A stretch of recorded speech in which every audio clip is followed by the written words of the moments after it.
Ma mère a écrit, nous avons convenu que tu ne fais plus partie de la famille. Ne viens à aucune réunion.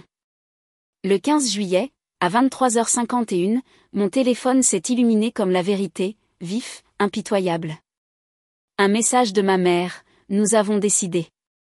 Tu ne fais plus partie de la famille. Ne viens à aucune réunion. Pas d'appel, pas d'hésitation. Juste un exil numérique. Quelques secondes plus tard, ma sœur, Chloé, a liké le message comme si la trahison était un sport d'équipe. Je n'ai pas pleuré. Je n'ai pas demandé pourquoi. J'ai simplement ouvert mon ordinateur portable, affiché toutes les factures, tous les comptes, tous les paiements que j'avais faits pour eux, et j'ai commencé à cliquer sur annuler. À minuit 3, leur monde a commencé à vaciller dans l'obscurité. Avant de vous raconter la suite, dites-moi d'où vous écoutez, pour que je sache que je ne suis pas la seule à avoir dû éteindre les lumières sur sa famille. Lorsque l'écran est devenu noir, le silence dans mon appartement parisien m'a semblé plus lourd que la ville dehors. Le bourdonnement du réfrigérateur, le tic-tac lointain de l'horloge murale, tout cela sonnait comme des témoins. Je suis restée assise, les mains immobiles sur le clavier, le cœur stable d'une manière qui m'effrayait. La colère n'était pas bruyante cette fois. Elle était clinique. Pendant des années, j'avais été l'investisseur silencieux dans leur version de la famille. Le prêt immobilier qui n'avait jamais été à mon nom, l'assurance automobile qui se renouvelait mystérieusement. Mon compte, chaque facture en retard, chaque urgence, chaque appel téléphonique larmoyant qui commençait par « Nous avons juste besoin d'un petit coup de main ce mois-ci », j'avais tout couvert. Je me suis dit que c'était de l'amour, de la responsabilité, la bonne chose à faire. Maintenant, je réalisais que c'était un abonnement dont j'avais payé les frais. J'ai regardé autour de mon appartement. Tout était rangé, étiqueté, codé par couleur, mon mécanisme d'adaptation. Après une enfance passée dans le chaos, j'avais bâti l'ordre à partir du bruit. Mais cette nuit, l'ordre s'est retourné contre moi. Chaque reçu soigneusement classé, chaque paiement automatique me semblait être une trace écrite de ma propre naïveté. Je pensais que l'amour était l'endurance. Que si je restais silencieuse et que je continuais à donner, il finirait par voir que je valais la peine d'être gardée. Ma mère m'avait élevée avec la culpabilité comme une recette de famille, de petites portions servies souvent.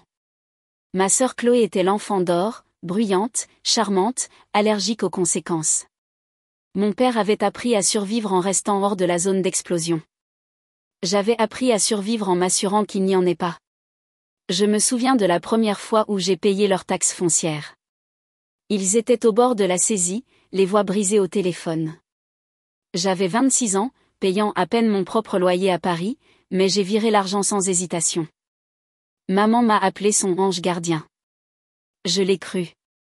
Puis sont venues les charges, la voiture, les frais de scolarité de Chloé à l'université, 18 000 € par an, 3 ans d'affilée. C'est drôle comme les anges finissent toujours par payer la facture en enfer. J'ai frotté mes yeux, essayant d'invoquer le regret, mais il n'y avait que de la clarté.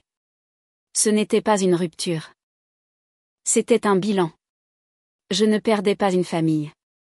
Je rassemblais des preuves. La dernière fois que je les avais vus en personne, c'était lors d'un dîner dominical il y a 6 mois. Maman avait corrigé ma posture devant tout le monde. Chloé s'était vantée de son prochain voyage d'affaires qui, je le savais, était une semaine dans un complexe balnéaire. Papa avait fait une blague sur le fait que j'étais trop sérieuse pour garder un homme. J'avais souri au-delà de la purée de pommes de terre et avalé la vérité. Cette table de dîner avait été une salle d'audience. Je n'avais juste pas réalisé que j'étais en procès. Maintenant, assise dans la lueur tranquille de mon ordinateur portable, j'ai ouvert une nouvelle feuille de calcul. Date, montant, raison, preuve. Mes doigts bougeaient comme s'ils connaissaient déjà le chemin. Une colonne à la fois, je réclamais des années de respect impayé.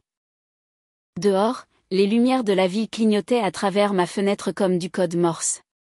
Quelque part là-bas, ma famille dormait profondément, croyant que j'avais finalement accepté mon exil.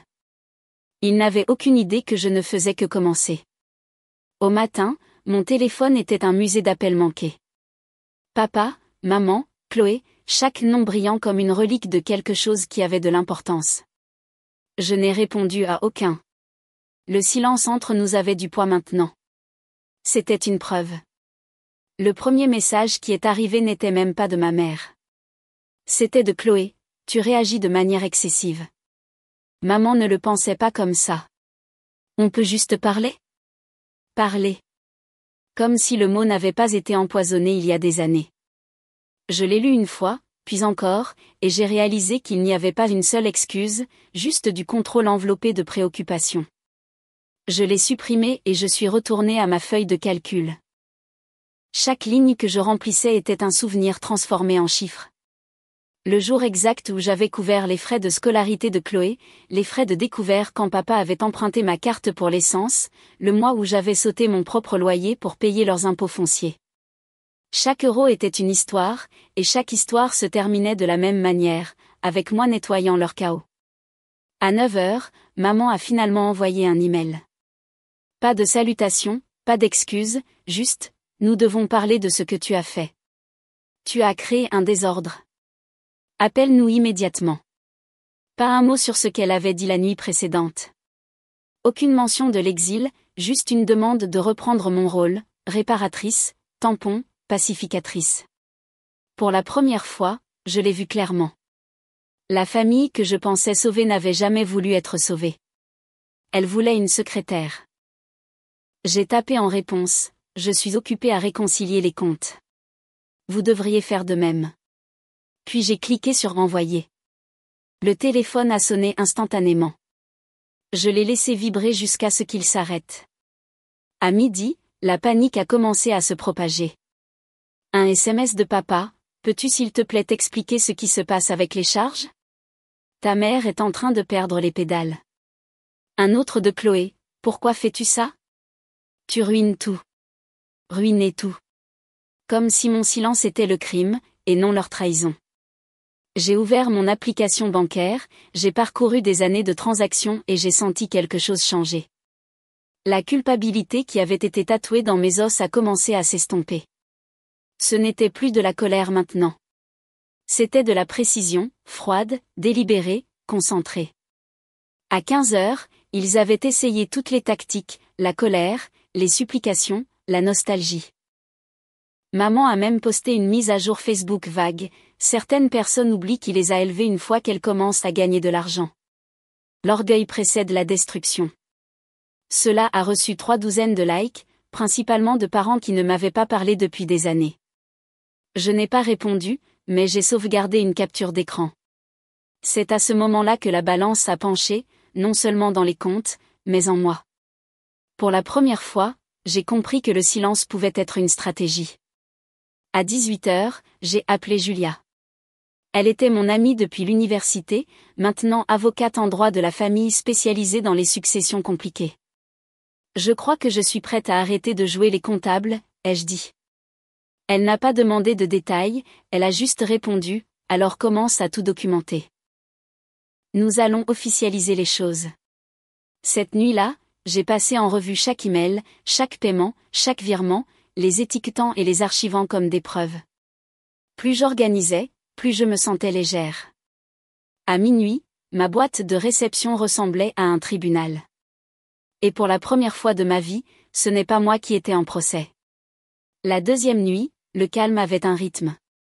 Le genre qui précède l'orage. Mon ordinateur portable brillait dans l'obscurité. Chaque onglet, une porte vers des années de gratitude impayées. Prêt immobilier, assurance, frais de scolarité, impôts. Ils avaient construit leur confort sur mon silence, et j'avais fini de payer pour leur paix. À 23 heures, Julia a appelé. Tout est prêt? Chaque reçu, ai-je dit, chaque virement. Bien. Alors tu ne demandes pas de remboursement, Sophie. Tu l'exiges. Elle m'a dit exactement quoi écrire. Une notification formelle. Calme, factuel, létal. Objet, soldes impayés. Compte famille Martin. Corps, le présent email constitue une notification formelle de remboursement dû. Vous disposez de 30 jours pour initier un plan de remboursement avant toute action en justice. Pas de colère, pas de menace, juste la vérité en langage commercial. Quand j'ai cliqué sur envoyer, le silence qui a suivi n'était pas vide. Il était vivant. 12 minutes plus tard, la première réponse est arrivée. Papa, soyons raisonnables. Maman, comment as-tu pu nous faire ça? Chloé, tu es folle. Tu ruines la famille. Je fixais leurs mots, stables, détachés. Chaque message sonnait pareil. Ils n'étaient pas choqués par ce qu'ils avaient fait. Ils étaient choqués que j'ai cessé de jouer le jeu. À minuit 3, mon téléphone a commencé à s'illuminer comme une scène de crime. Appels, messages vocaux. La panique avait commencé. Rallume les lumières, a crié maman sur un message vocal, la voix brisée. On arrangera ça demain. Mais demain était déjà arrivé, et c'était eux qui étaient dans l'obscurité. L'email de Julia est apparu quelques secondes plus tard. Parfait. Transfère-moi tout. Nous déposons une lettre de mise en demeure dès le matin. Je me suis adossée à ma chaise, regardant le curseur clignoter sur mon nom, Sophie Martin. Cela m'a frappé, combien de fois j'avais signé ce nom pour les sauver sur des chèques, des baux, des contrats. Chaque signature avait été une promesse. Cette nuit, elle est devenue une preuve. À 1h, un autre message de Chloé. Tu penses que ça te rend forte? Tu es sans cœur. Sans cœur. Le mot avait l'habitude de blesser. Maintenant, il semblait juste, nécessaire. Ma compassion avait été un luxe qu'ils avaient découvert pendant des années. J'ai versé de l'eau dans un verre, mes mains stables pour la première fois depuis des mois. Ce n'était pas une vengeance. C'était de la comptabilité. Avant de me déconnecter, j'ai ouvert un dernier onglet. L'acte de propriété. Leur maison, celle dont ils se vantaient d'être enfin propriétaires, était toujours à mon nom. Je n'avais jamais transféré le titre. Par prudence, par instinct. Maintenant, cet instinct était un pouvoir. À l'aube, Julia m'avait envoyé la première ébauche de la notification légale pour que je la révise. Elle l'a terminée par une phrase qui m'a fait sourire, ils ont dit que vous étiez hors de la famille. Officialisons cela. Dehors, les lumières de la rue s'éteignaient à l'approche du matin. À l'intérieur, mon ordinateur portable brillait d'un autre type de lever de soleil, celui fait, de chiffres et de rétributions silencieuses. Pour la première fois de ma vie, je ne me sentais pas petite ou oubliée. Je me sentais précise. Le matin où les lettres sont parties, le monde semblait normal. Les cafés ouvraient, le trafic bourdonnait, la lumière du soleil rampait sur les stores. Mais à l'intérieur de mon appartement, j'avais l'impression d'attendre un verdict.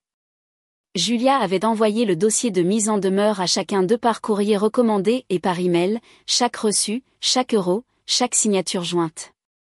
À 9h12, mon téléphone a vibré. Papa.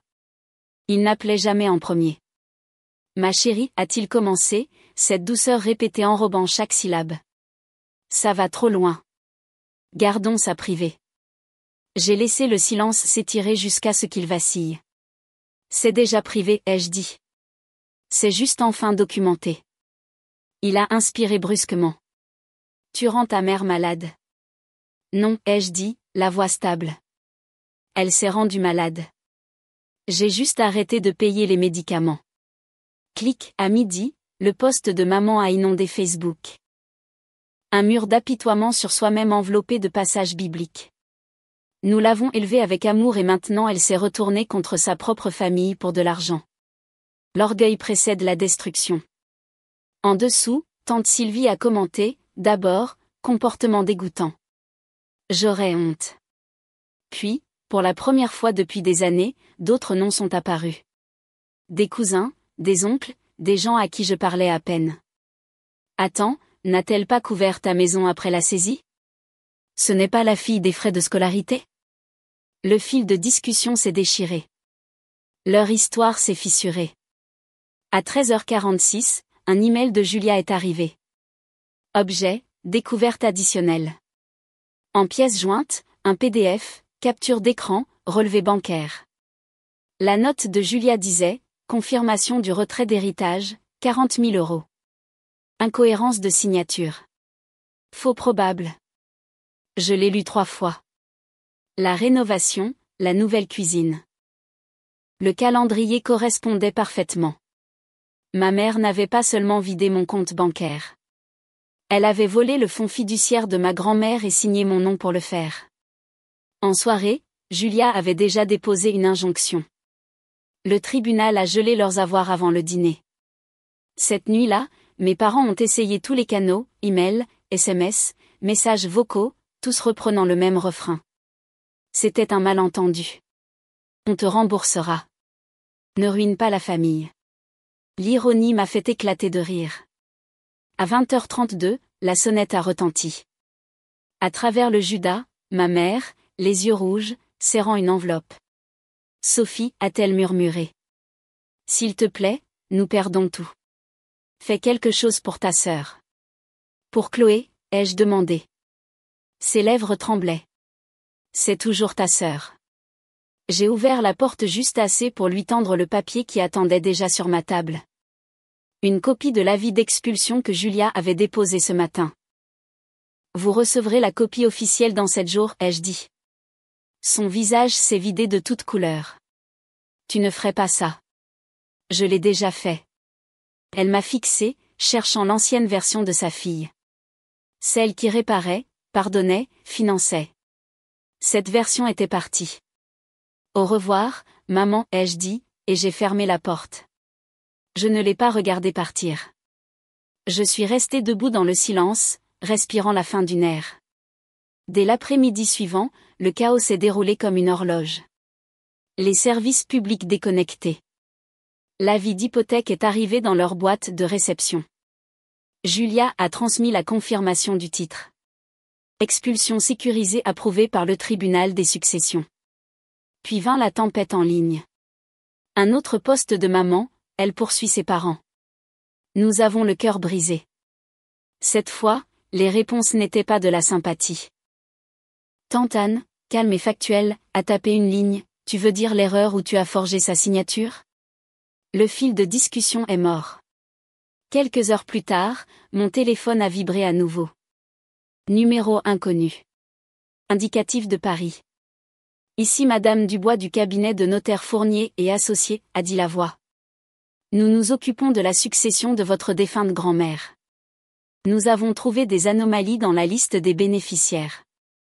J'ai agrippé le comptoir. Des anomalies? Oui, mademoiselle Martin. Il semble que votre nom ait été barré et remplacé. La signature ne correspond pas. La rénovation, les comptoirs en marbre, chaque pièce du puzzle s'est mise en place. Merci, ai-je dit. Veuillez tout envoyer à mon avocate. À minuit, Julia a confirmé le dépôt de la plainte pour fraude successorale. Un autre gel, une autre couche de vérité.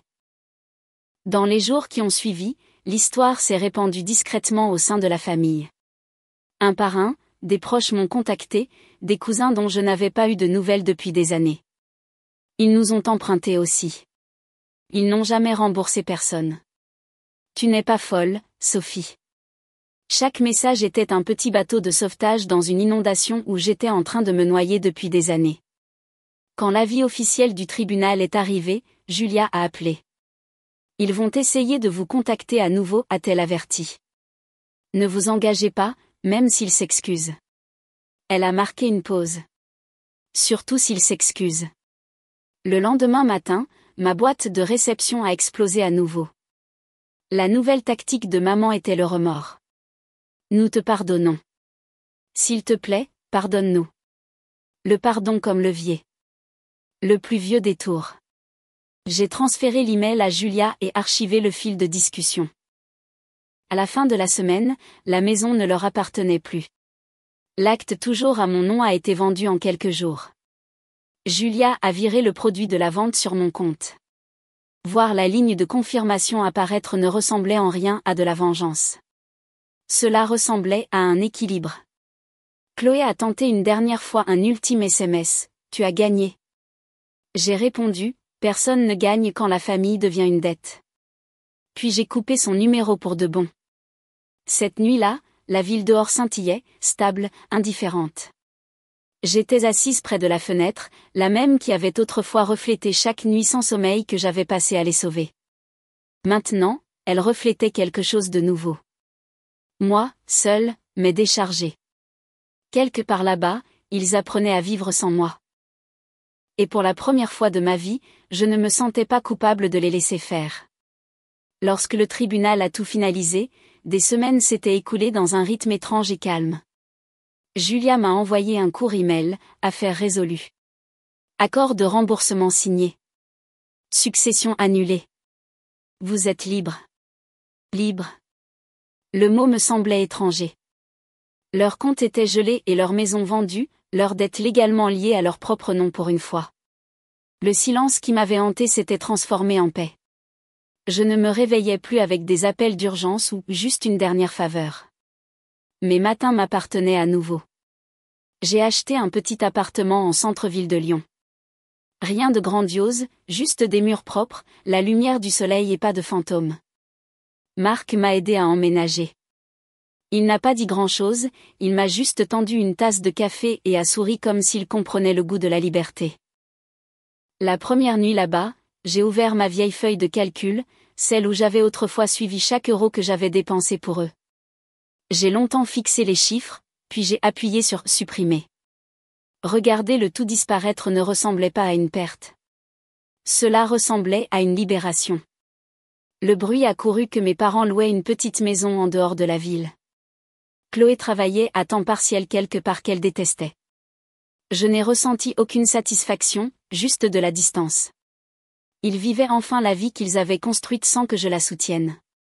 Cette nuit-là, pour la première fois depuis des années, j'ai dormi jusqu'au matin. Pas de culpabilité, pas de bruit, juste le bourdonnement régulier et silencieux d'une vie qui m'appartenait enfin. Un mois plus tard, j'ai visité la tombe de ma grand-mère. J'ai déposé des tulipes, ses préférées, et j'ai murmuré, c'est fait. Le vent a sonné comme une réponse, la paix n'est pas bruyante. Elle est silencieuse, stable, méritée. Si vous avez déjà dû vous éloigner des personnes qui vous ont brisé, vous savez cela. Vous n'êtes pas seul. Et vous n'êtes pas cruel de choisir la paix. Si cette histoire vous a touché, explorez la playlist Trahison familiale pour plus d'histoires vraies comme la mienne. Et n'oubliez pas de vous abonner et d'activer la cloche pour ne jamais manquer le prochain chapitre.